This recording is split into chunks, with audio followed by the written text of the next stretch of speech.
continuing on with AC theory. So we talked about peak to peak and we talked about RMS and stuff. And I'm going to jump way ahead to a definition of RF power, which we'll talk about way later. But when we talk about output of a radio transmitter, the radio transmitter is really just putting out an AC waveform. It happens to be not at 60 hertz, it may happen to be at 14 megahertz if you're in the 20 meter band, or 148 megahertz if you're in the 2 meter band, but really what's coming out of our radios are alternating current AC waveforms, just at different frequencies. We have knobs on our radios called VFOs, we can pick that frequency. And if you have one of these fancy SDR ones, you can actually put out 60 hertz. Why you would, I have no idea, but something like that. Single sideband. We're going to talk about single sideband receivers and transmitters later in the course.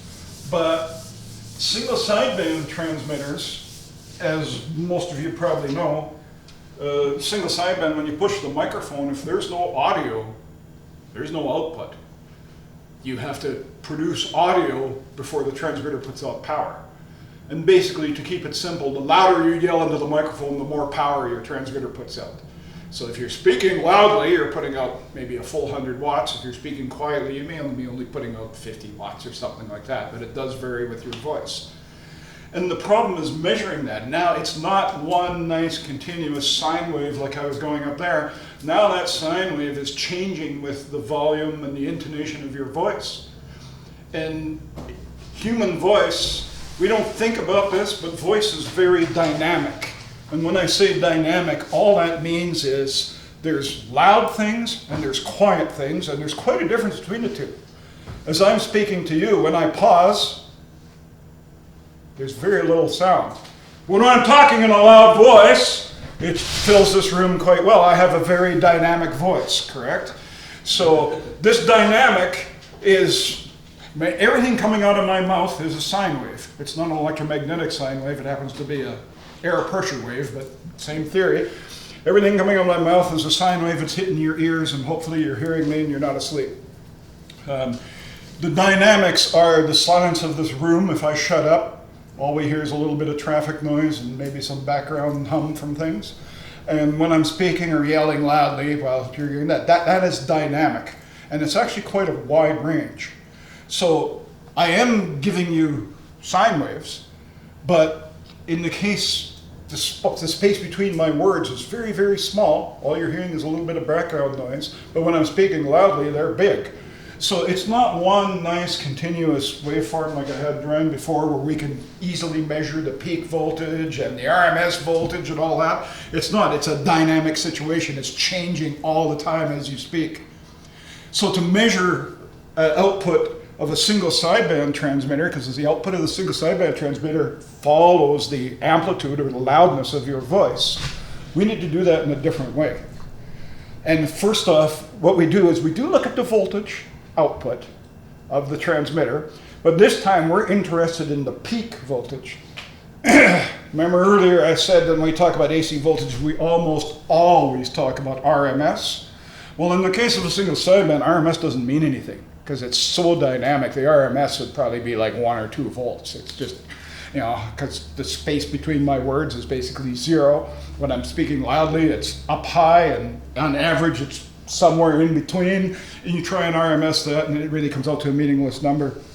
So what we use for single sideband transmitters is something called PEP, which stands for peak envelope power. Okay, and so what we're doing for single sideband transmitters, we're looking at that AC waveform, and you do actually hook up a monitor to the back of the transmitter that shows you the AC waveform, and you send a pair of tones. It's not just one whistle tone. It's like, you think of 2 people whistling. You send a pair of tones into the microphone jack of that transmitter, and then you measure that AC thing, and you measure its peak value. Okay, to get the peak envelope power. And this is how single sideband transmitters are measured. It's a little bit weird. AM and FM is easy, because when you push the button, you get a nice steady sine wave. And you can do that RMS measurement on it and piece of cake. But single sideband is kind of a special case because it only gives you voltage when you yap into the microphone. So the standard test is something called a two-tone test, where you take two different whistling tones, stick them into the microphone jack, key down, then you actually measure the waveform, and this time we're actually looking at the peak of the waveform and go from there. So we could talk more about that later. I wanted to throw that at you that, you know, we talked about 60 hertz AC. Well, all of our transmitters are putting out an AC waveform. Everything comes down to that good old, that sine wave is what that's called, that sinusoidal wave. Everything comes down to that in nature. It's amazing. Mathematicians love it because they can define all that with mathematical formulas and come up with all kinds of brilliant stuff. And we're not even going to go there because there's really no need to. So, okay.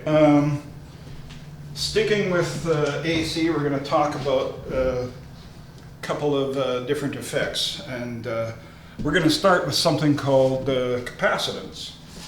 And what is capacitance? Well, here we go. I'm going to start with a battery, plus and minus. So this could be your flashlight battery, your car battery, I don't care. And I'm going to put a switch in it so we can switch this on. And over here I'm going to put two pieces of tin foil separated by air. So just think of it, two sheets of steel, two pieces of tin foil, two conductors, could be even pieces of wire, and in between is just air. There's nothing in between them other than just the air around us. When I turn this switch on, okay, what's going to happen?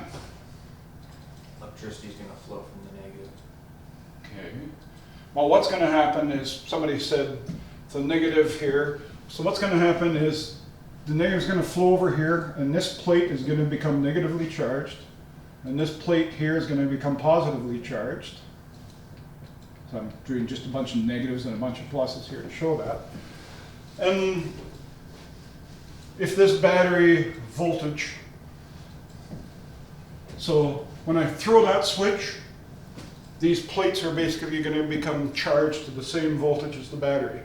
Whether it's 1 volt, 12 volts, 100 volts, we don't care, but it's going to charge up. So are we happy with that? When I open the switch, what's going to happen? So we've closed the switch, we've let this charge up to the full voltage potential of the battery. Now I open the switch. It stays discharged. Why would it discharge? It should stay the same until you apply something to it. Well, there's no work. Yeah, there's no path for it to discharge, so it's actually going to maintain that charge. It's an electrostatic charge, right? Because you got, nothing is moving. You just got a bunch of negatives, a bunch of positives, sitting there dumb, fat, and happy looking at each other across this gap. That's it. Okay? So I can charge this device up. I can make one of these devices, I can charge it up to say 450 volts. I can disconnect my 450 volt power supply, and now I have that charge sitting there in a static condition, ready to be discharged the instant I throw it at you and you grab it. Right? Makes sense? Okay. This thing is called a capacitor, and this storing of the electrical energy in that field there is called capacitance. Okay. And there is a unit for measuring the capacity of one of these things. It depends on the separation between those two plates, if they're close together or wide apart. It depends on the material that separates them. In our example, we picked air. Well, it doesn't have to be air. It can be any insulating material. It could be a piece of ceramic. It could be a piece of paper, assuming the paper is dry. It could be some ooey gooey antifreeze-like liquid. It could be a number of things. The insulator between those two plates is called the dielectric, okay? And the plates are just conductors. They're just pieces of wire, sheets of tin foil, plates of steel, whatever, they're just conductors and stuff like that. And that capacitor, when you throw that switch, it charges up to the equivalent voltage of that, and when you open the switch, it maintains that voltage forever and ever and ever. We're talking a perfect capacitor here. So it will, okay. In reality, there's always leakage, there's always, this will drain down. You'd be surprised how long it'll hold its charge for, but it will drain down. You're saying that the capacitor is going to charge to the same voltage of the battery. Yep. Is there a way to change what voltage it goes to? Yeah, Probably through a circuit. yeah, we'll get there. Okay. So, and so the favorite one in the electronics labs in college was to take a capacitor, a high voltage capacitor, like 450 volts, and go on a high voltage power supply and charge it up to 450 volts, carefully disconnect it, and then throw it at somebody and go, here, catch. And of course, if you happen to touch both of those leads at the same time, guess what? That thing is going to discharge through your body because your skin is, it's not the best conductor, but it conducts. At the ground. Yeah. So this effect of holding that field, that electrostatic field, is called capacitance. It's measured in a unit of farads, named after Michael Faraday. Guy did tons of experiments with this, and he was just a commoner. He was not a mathematician, he was not a scientist, he was not an engineer. He was just somebody who tinkered in his basement and discovered tons about this stuff. And later on, people after Michael Faraday actually went and did the math and proved how all this works. We don't really care about that. So, I'm just going to go back to my normal switch here. Oops. What happens if, instead of a battery here, we're going to put an alternator in, or an AC source. And this is just the generic way to draw an AC source, just a circle with a little sine wave in it to indicate its AC source. Notice we no longer have a positive and negative anymore because we know AC is flipping all the time. I'm not going to bother putting a frequency on there or a period or a voltage, just say it's an AC source. And here's our lovely capacitor. Once again, if we start at 0, where the charge across this capacitor is 0, and we throw our switch on, now what's going to happen? Charge, discharge, charge, It's like discharge. short circuit. Charge and discharge and charge and discharge. Yeah, so once again, you got it. Both of these plates are going to be charged, discharged, in basically synchronized with the AC source, however fast that's going. Charge, discharge, charge, discharge, charge, discharge. So in effect, if you were to measure that, is there actually any energy flowing through the capacitor?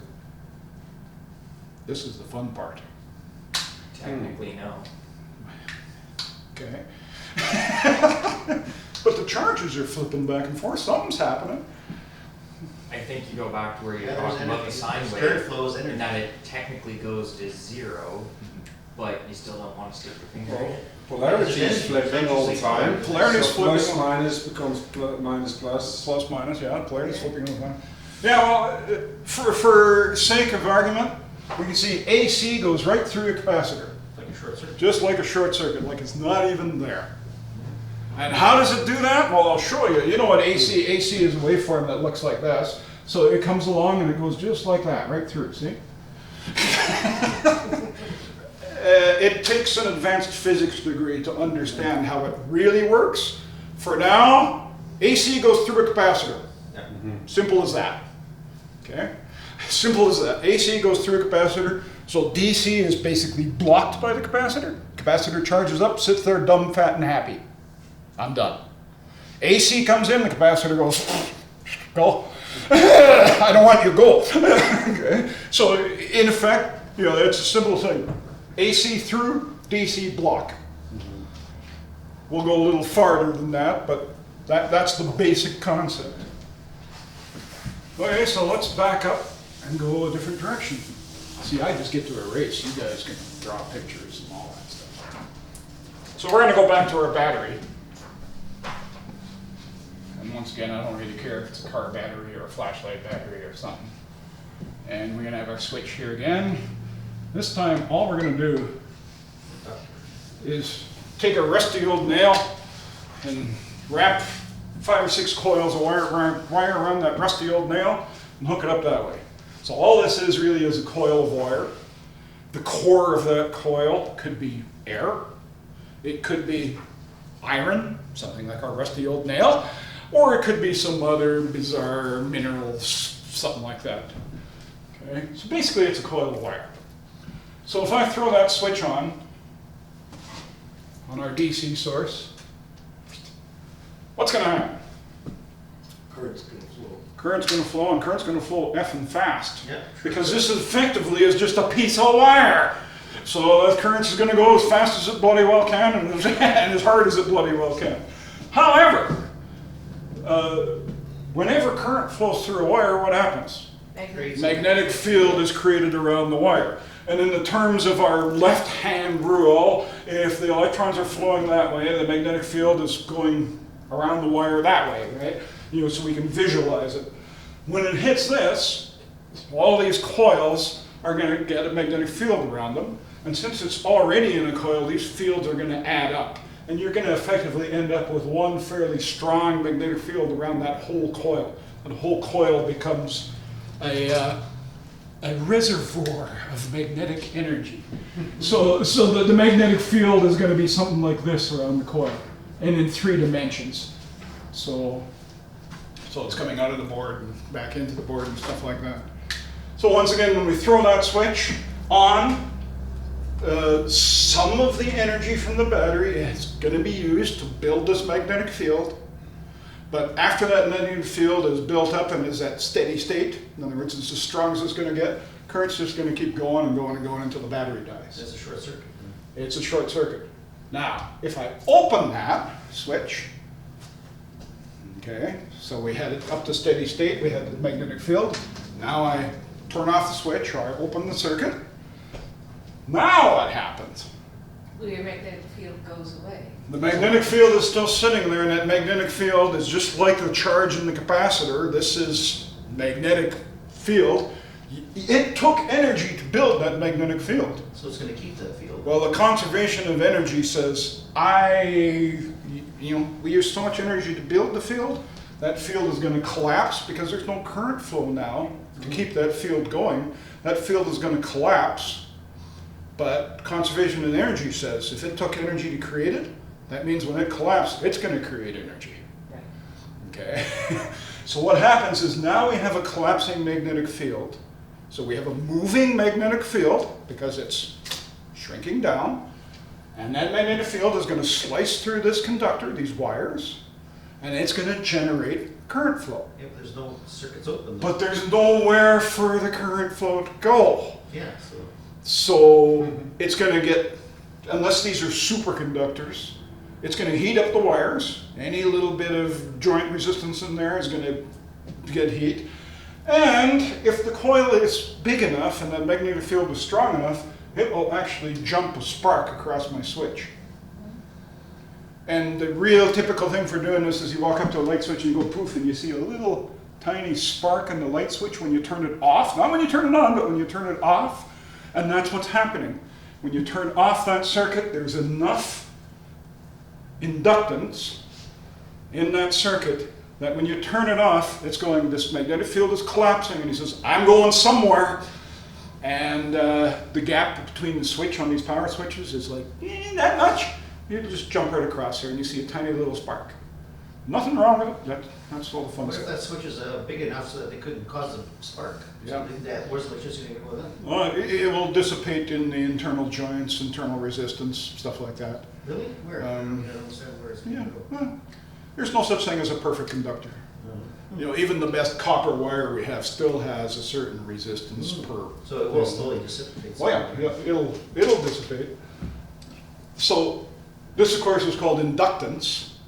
Okay, and inductance is just this, where we take energy from our power source, we build up a magnetic field. There's energy stored in that magnetic field, just like the capacitor, where we stored it in the electric field. Here we're storing it in the magnetic field. Once again, electricity, magnetism, they're kind of similar yet different. Well, actually they're the same thing, but they're different manifestations of the same thing. Now the interesting part.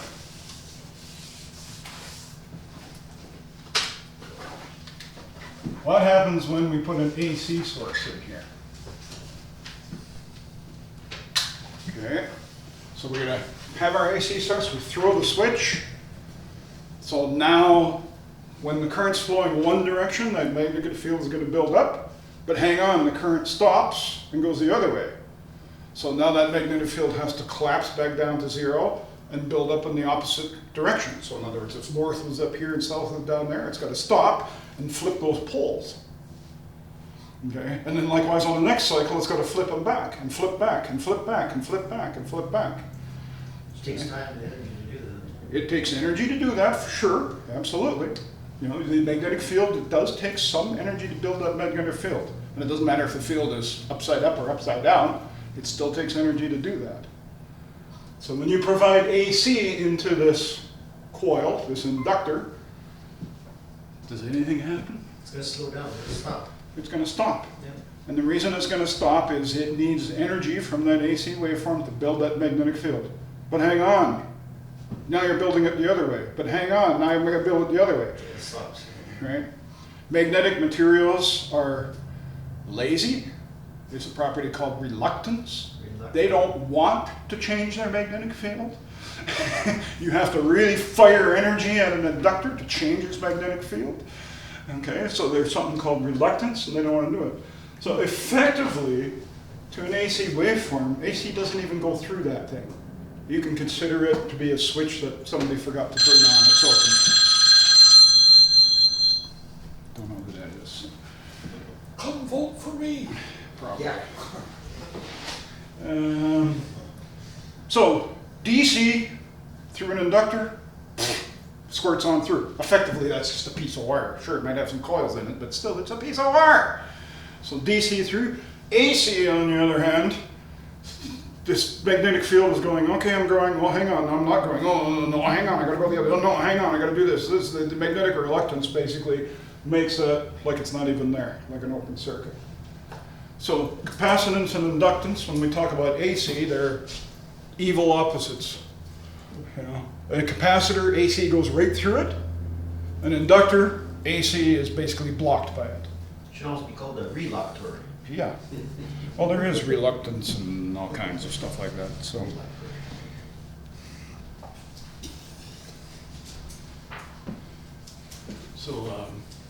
yeah, that's good.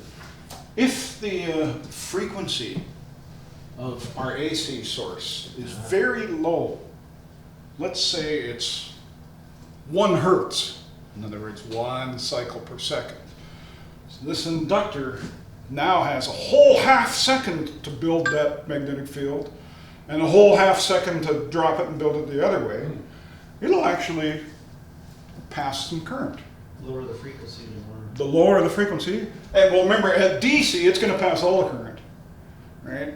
At low frequencies it's going to pass some current, but as the frequency gets higher and higher and higher, and we're telling that magnetic field to do that flip over and over and over again, there's going to be a point that it just says, I can't do this anymore, I'm a lazy conductor, too bad, no current's flowing.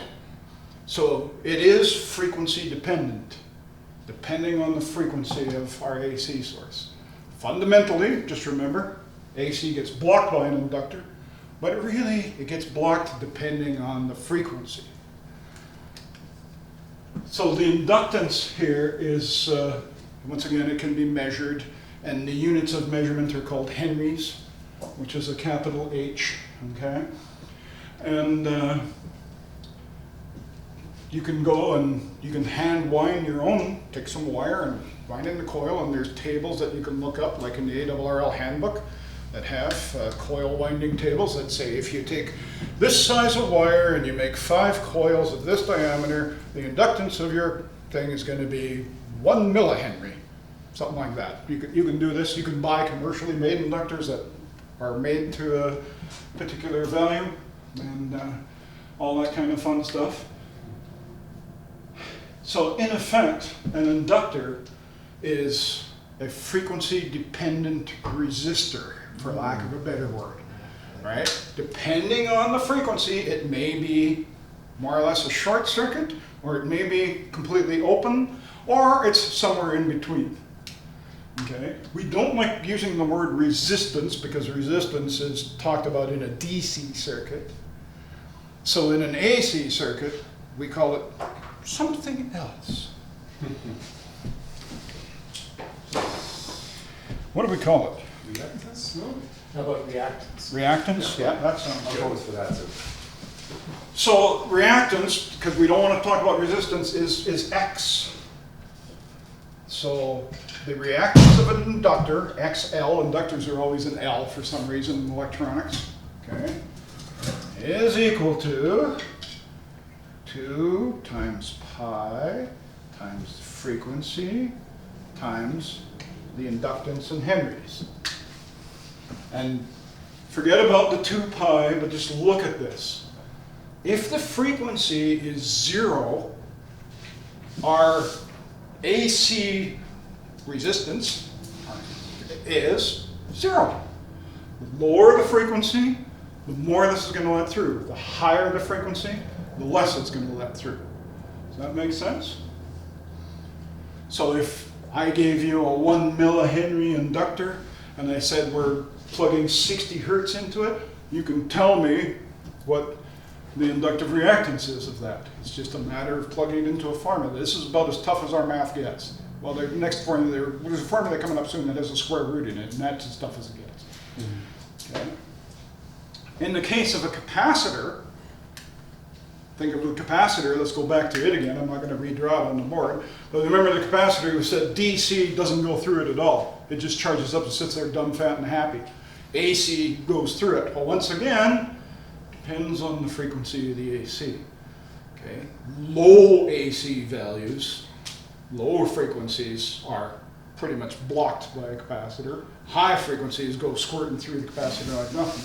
So the formula for a capacitor, which is just simply XC, C for capacitor, L for inductor, equals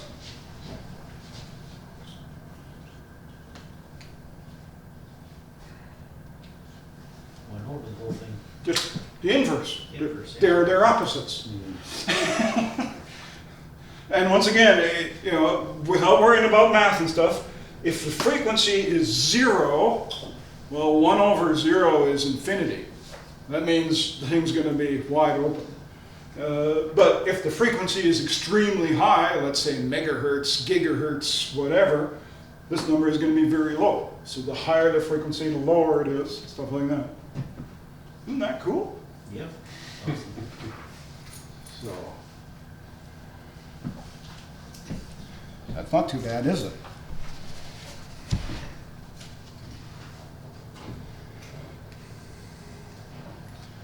Now, let's stick with the inductor.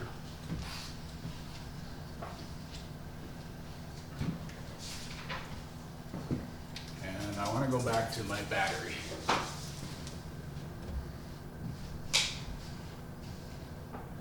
Plus, minus, and a switch, something like that. And what I want to do is I want to draw one of these graphs. And we're going to see lots of these graphs. Don't let them hit you. So remember, this is time, and this is going to be voltage. Okay. So with our inductive circuit here, we want to put a voltmeter. We want to measure the voltage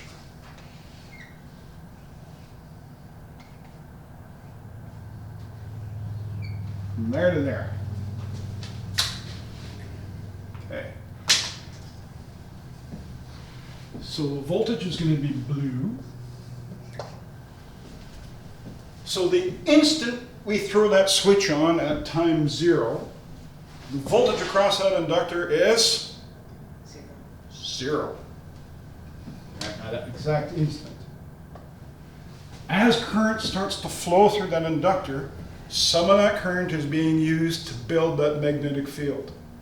It does take a finite amount of time to build that field. It doesn't happen instantly. It does take a little bit of time, and the time depends on things that we'll talk about in the not too distant future here. Okay? So over time, the thing charges up, up, up, up, and then eventually it hits a steady state and goes like that. So that's the voltage. All right? So if we threw that switch and we watch the voltage, you can see the voltage start at 0. Some of that energy is being used to build the magnetic field. The magnetic field builds. The magnetic field becomes saturated And then our voltage is here. Sync. Cool. Is that correct?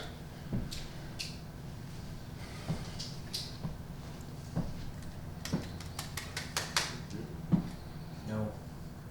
Somebody said no. Somebody said no.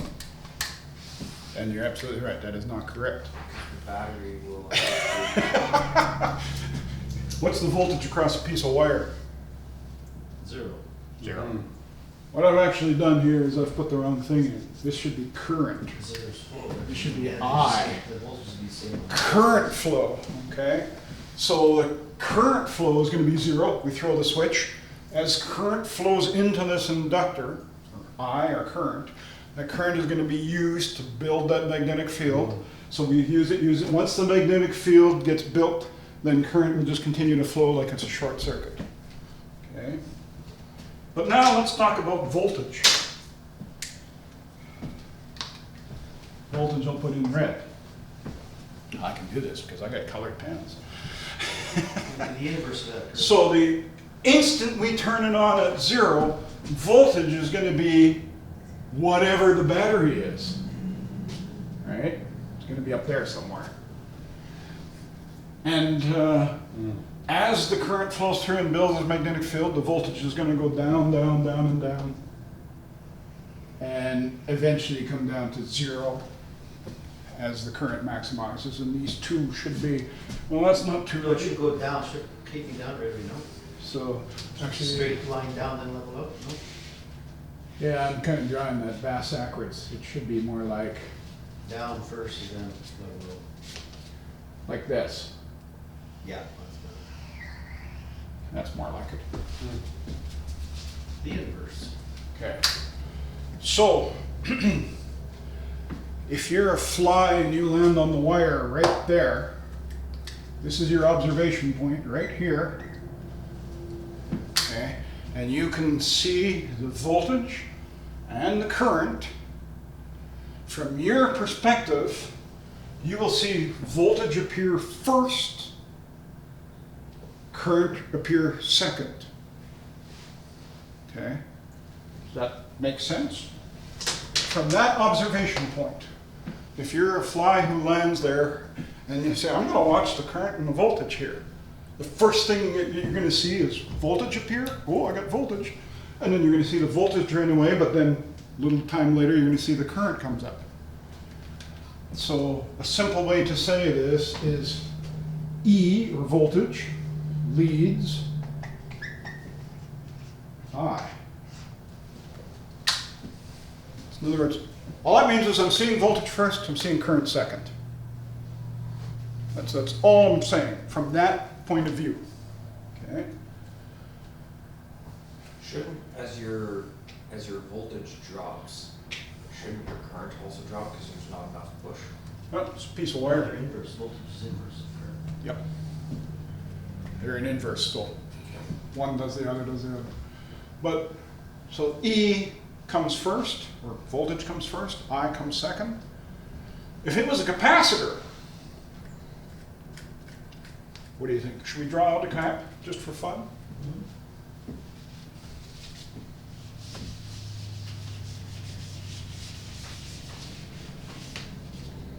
Okay, so let's do the same thing. We're going to put a capacitor here.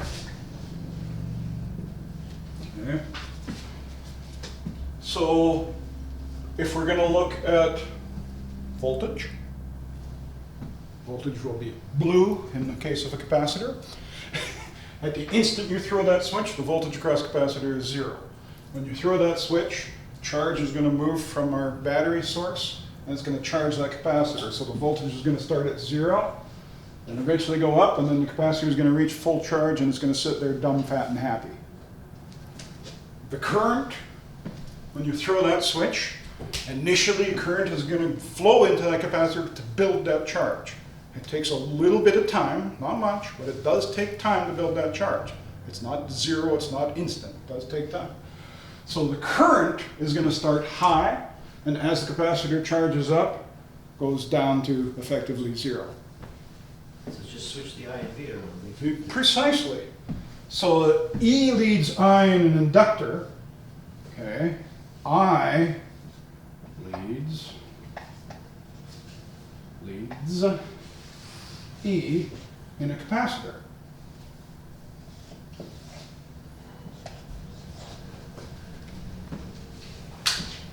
Once again, if your little fly is landing on that point, what does he see happen first? If it's a capacitor, he sees current flowing first and then voltage building up. In a coil, he sees the opposite. So there's lots of easy ways to remember this.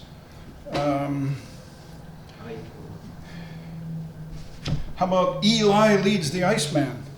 E leads I in an inductor. Right? Eli and the Iceman. E leads I in an inductor. I leads E in a capacitor. Got that? Everybody's happy? Okay.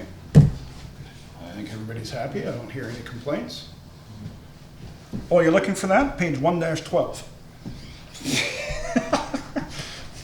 If you want references in the book, by the way, please stop me, because I have references to most of these points written down.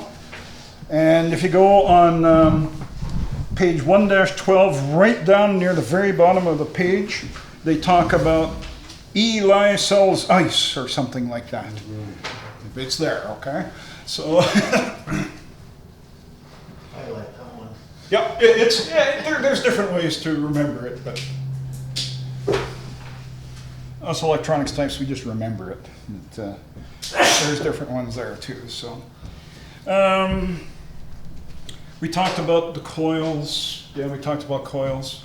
Oh, the thing about the coil, when you open the switch and you get that reverse current flow, sometimes jumping across a switch, the proper term for that is back EMF. So in other words, it's a voltage that's trying to go backwards. Electromotive force, EMF. Stupid names for it, back EMF. Okay. So. That's the inefficiency of the motor, isn't it? Yeah.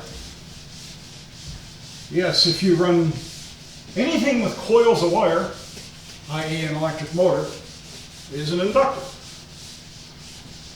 And so when you remove energy from that coil of wire, all that back EMF has to go somewhere.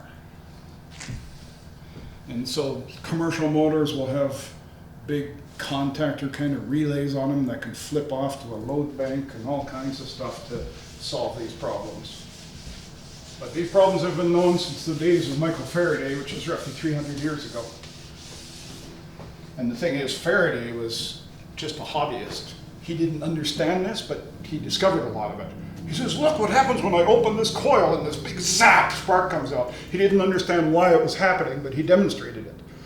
And all the physicists and all the Royal Mathematicians in the Royal Society in the UK where he demonstrated this, they all sat and took copious notes, and they went, and within the next 10 years they proved most of it mathematically. But all he did was experiment. You know, he was probably a true ham radio guy. Didn't really understand why it was happening, but he demonstrated all this. Really cool. It's an interesting story to follow him. He understood it without mathematics. Yep. Yeah, he just had an intuitive understanding that, you know, this has a magnetic field, and if it collapses, it's got to go somewhere, and oh, that big spark, that's it. But he had no scientific training, he had no mathematical training, he had no way to sit in front of a board of, you know, university professors and say this is why. He just demonstrated it. He showed it live. Here's a spark when you open this coil, and I think it's because of this. And of course, you know, back then, Royal Society. He was a commoner. This is British society 300 years ago. He was a commoner, and of course all the people he was lecturing to are lords and dukes and all this kind of stuff, so they really poo-pooed him. But eventually, pretty much everything he said has been proven time and time again to be true. So I had that conversation with math teachers, because math is the center of math. And now you just proved the Faraday, you don't need math. Yeah, he was not a mathematician, he was not a scientist. Actually, I think he was a shoemaker or something. He was, just a regular guy, but he liked tinkering with this stuff. And at the British Royal Institute, if you go there today, you can go to the Royal Institute. The desk that he did all his demonstrations on is set up there with a bunch of his coils and capacitors and stuff he used, and you can actually go up there and do his experiments. It's a live display. It's actually really cool. So if you ever go to London and you're bored to tears, look up the Royal Institution. It's an interesting place to go. So. It's a museum, or? Yes. Yep. It's still used today for lectures. They have a really good YouTube channel. Look up RI, Royal Institute. They got a really good YouTube channel. They invite scientists, mathematicians from all over the world to come and talk, but they talk on lay level terms to common people.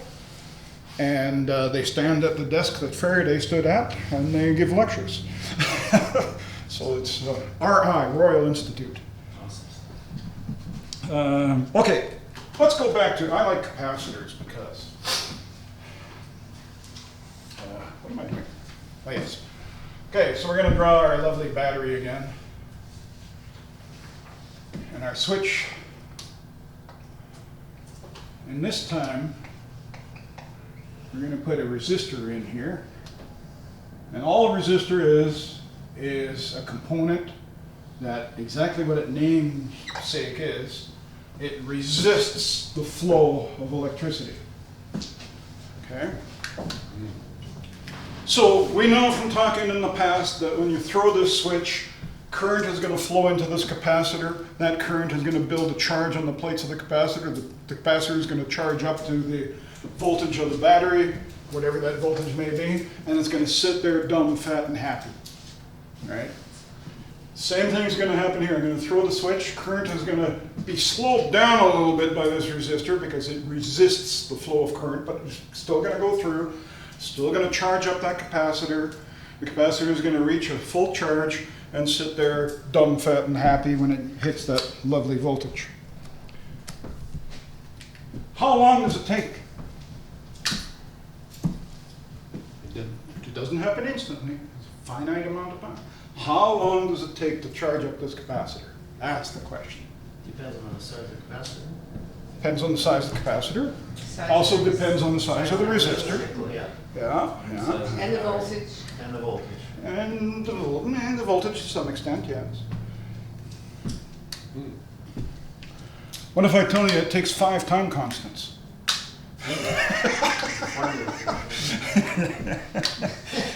Okay. So there is a function called a time constant. And it's the Greek letter tau. It's kind of a curly looking T. Okay, equals R times C. Okay. So once again, it depends on the value of the resistor and the value of the capacitor. Notice the voltage is not in this equation at all. Okay.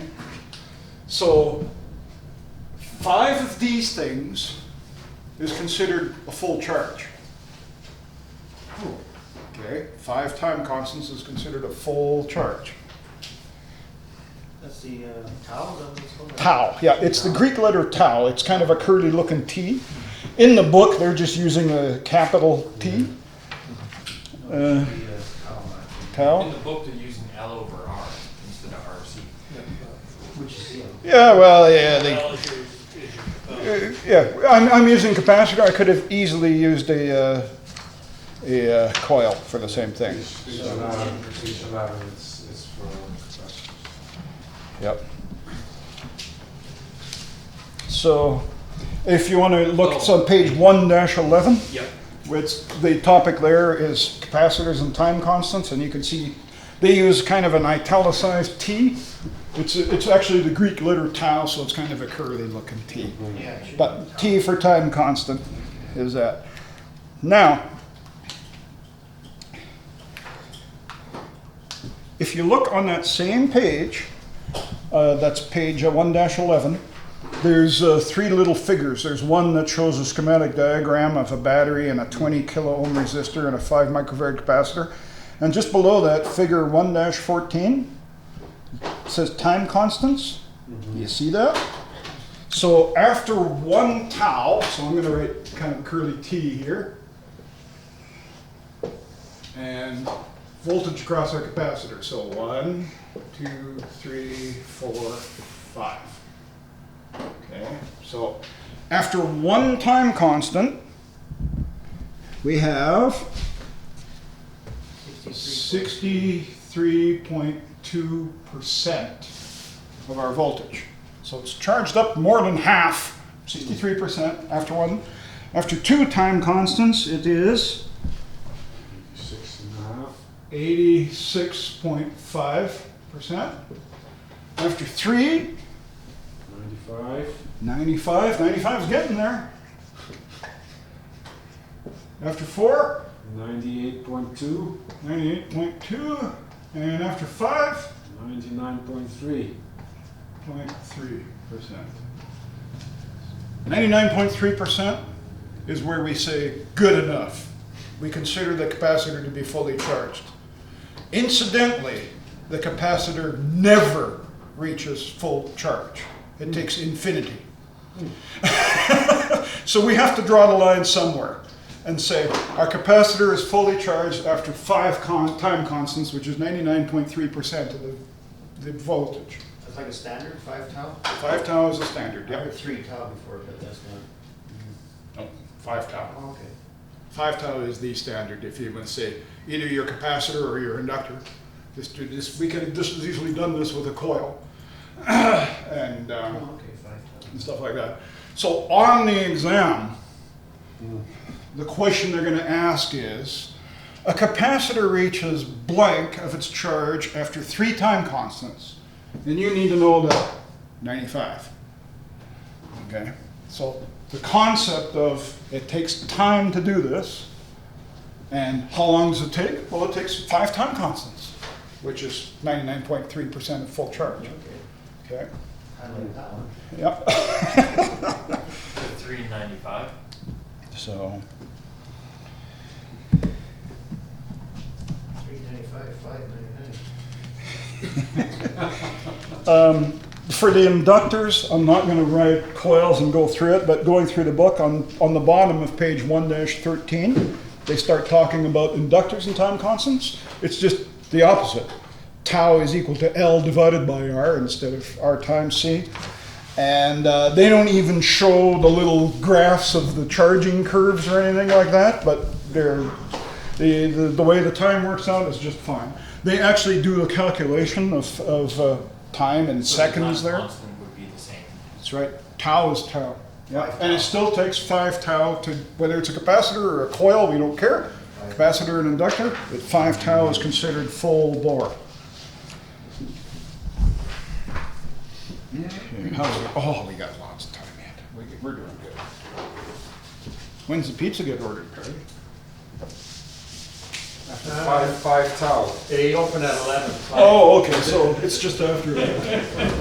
You realize that's only 100 milliseconds or so? I just thought I would ask.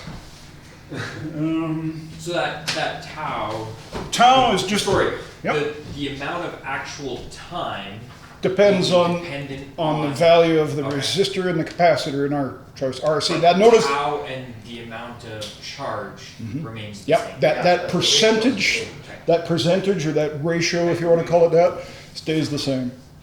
Yeah, and notice that the voltage wasn't part of that.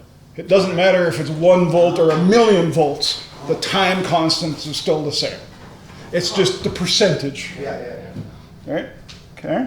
That making sense? Okay. So before we go for lunch, we're going to get in deep.